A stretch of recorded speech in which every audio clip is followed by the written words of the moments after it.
नमस्कार दोस्तों, आलो आप सब कैसे हैं। यहाँ हर दिन मिलती है सबसे तेज और सटीक सरकारी नौकरी की अपडेट। आज की सबसे बड़ी, तो चलिए बिना टाइम वेस्ट किए सीधे बात करते हैं आज की सबसे बड़ी भर्ती की। नमस्कार। बिहार सरकार ने हाल ही में एक ऐसा फैसला लिया है जिससे सरकारी नौकरी की तैयारी करने वालों और जो पहले से नौकरी में हैं उन सबके बीच कह सकते हैं कि एक तूफान सा आ गया है। तो आज हम इसी को समझने की कोशिश करेंगे कि आखिर ये इतना बड़ा नीतिगत बदलाव है क्या और इसका असर किस पर और कैसे पड़ने वाला है। सवाल बहुत सीधा है पर उतना ही गंभीर भी। क्या एक सरकारी नौकरी मिल जाने के बाद आगे बढ़ने के लिए, प्रमोशन के लिए सच में सिर्फ एक ही मौका मिलेगा? यही वो सवाल है जो इस पूरी पॉलिसी के बिल्कुल सेंटर में है। चलिए इस पूरे मुद्दे को ना एक एक करके समझते हैं। सबसे पहले देखेंगे बिहार का ये फैसला है क्या, फिर पुराने और नए नियम में क्या फर्क है, इसके बाद दोनों पक्षों की दलीलें क्या हैं, फिर ये प्लेटफॉर्म की समस्या क्या है और आखिर में एक बहुत बड़ा सवाल जो ये पूरी बहस छोड़ जाती है। तो शुरू करते हैं पहले सेक्शन से, बिहार का वो बड़ा फैसला आखिर ठीक ठीक बदला क्या है, चलिए देखते हैं। अच्छा, सरकारी नौकरियों में ना एक हायरार्की होती है, मतलब एक तरह की सीढ़ी होती है। इसको ऐसे समझ सकते हैं कि ग्रेड ए सबसे ऊपर का पद है और ग्रेड ई सबसे निचला, जिसे हम एंट्री लेवल जॉब कहते हैं। ज्यादातर लोगों का सफर यहीं से शुरू होता है। अब बिहार सरकार का नया नियम ये कहता है कि अगर किसी को ग्रेड ई जैसी कोई एंट्री लेवल नौकरी मिल जाती है तो उसके बाद भविष्य में ग्रेड डी, सी, बी या ए जैसे किसी ऊंचे पद के लिए कोशिश करने की एक लिमिट होगी। और वो लिमिट है सिर्फ एक। जी हाँ, सिर्फ एक मौका। एक बार अब सरकारी नौकरी में आ गए तो किसी ऊंचे पद पर जाने के लिए एग्जाम देने का बस एक ही चांस मिलेगा।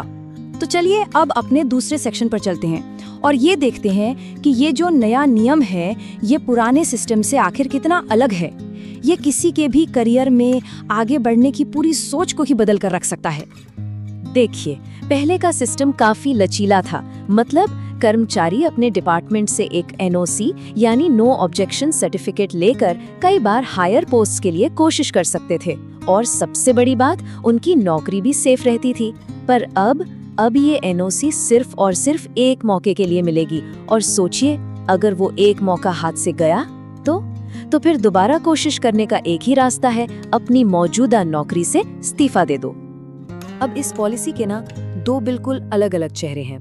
किसी एक के लिए ये एक सुनहरा मौका है तो किसी दूसरे के लिए एक बंद गली की तरह। आइए दोनों ही साइड्स को समझने की कोशिश करते हैं। सबसे पहले बात करते हैं उन लोगों की जो अभी बेरोजगार हैं। उनके नजरिए से देखें तो ये एक बहुत बड़ा एक सुनहरा अवसर हो सकता है। क्यों?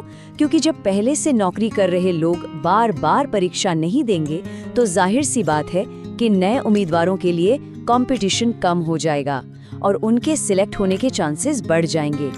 तो इसका सीधा सीधा असर ये होगा कि जो पूरा एप्लीकेंट पूल है वो बदल जाएगा। उम्मीद ये है कि नए कैंडिडेट्स का हिस्सा काफी बड़ा हो जाएगा और जो पहले से नौकरी में है उनका हिस्सा बहुत छोटा रह जाएगा। लेकिन सिक्के का दूसरा पहलू भी है।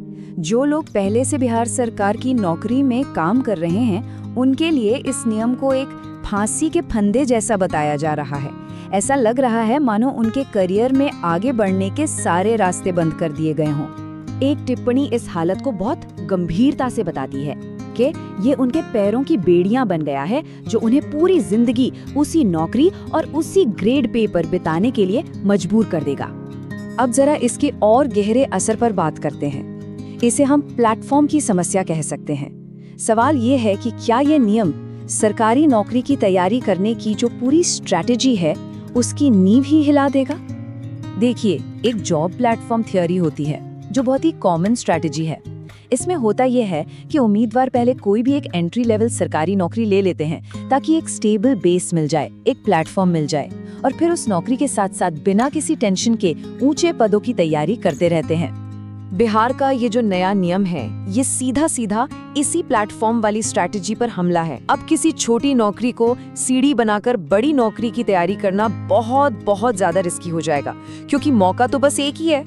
और यहीं से एक बड़ा और चिंताजनक सवाल खड़ा होता है, क्या होगा अगर कल को केंद्र सरकार भी, मतलब सेंट्रल गवर्नमेंट भी ऐसी ही कोई पॉलिसी अपना ले तो? जैसा कि एक जगह कहा गया है, अगर केंद्र सरकार भी ये नियम ले आई तो वो प्लेटफॉर्म दिगेगा। इसका मतलब बहुत साफ है इसका असर फिर पूरे देश में सरकारी नौकरी की तैयारी करने वाले करोड़ों युवाओं पर पड़ सकता है। और अब हम पहुंचते हैं अपने आखिरी सेक्शन पर, जो हमें एक बहुत ही बुनियादी सवाल पर लाकर खड़ा करता है। आखिर ये नीति बनाई किसके लिए गई है? ये असल में किसका फायदा कर रही है? तो पूरी बात का सार ये है कि इस पॉलिसी ने एक साफ बंटवारा कर दिया है। एक तरफ वो बेरोजगार युवा हैं जिन्हें इसमें एक उम्मीद, एक पॉजिटिव बदलाव दिख रहा है। दूसरी तरफ वो लोग हैं जो नौकरी में हैं और इसे अपने करियर का अंत या एक जाल समझ रहे हैं। और क्योंकि बेरोजगारों की संख्या कहीं ज्यादा है, तो हो सकता है कि इस नीति का राजनीतिक भविष्य भी वही तय करे।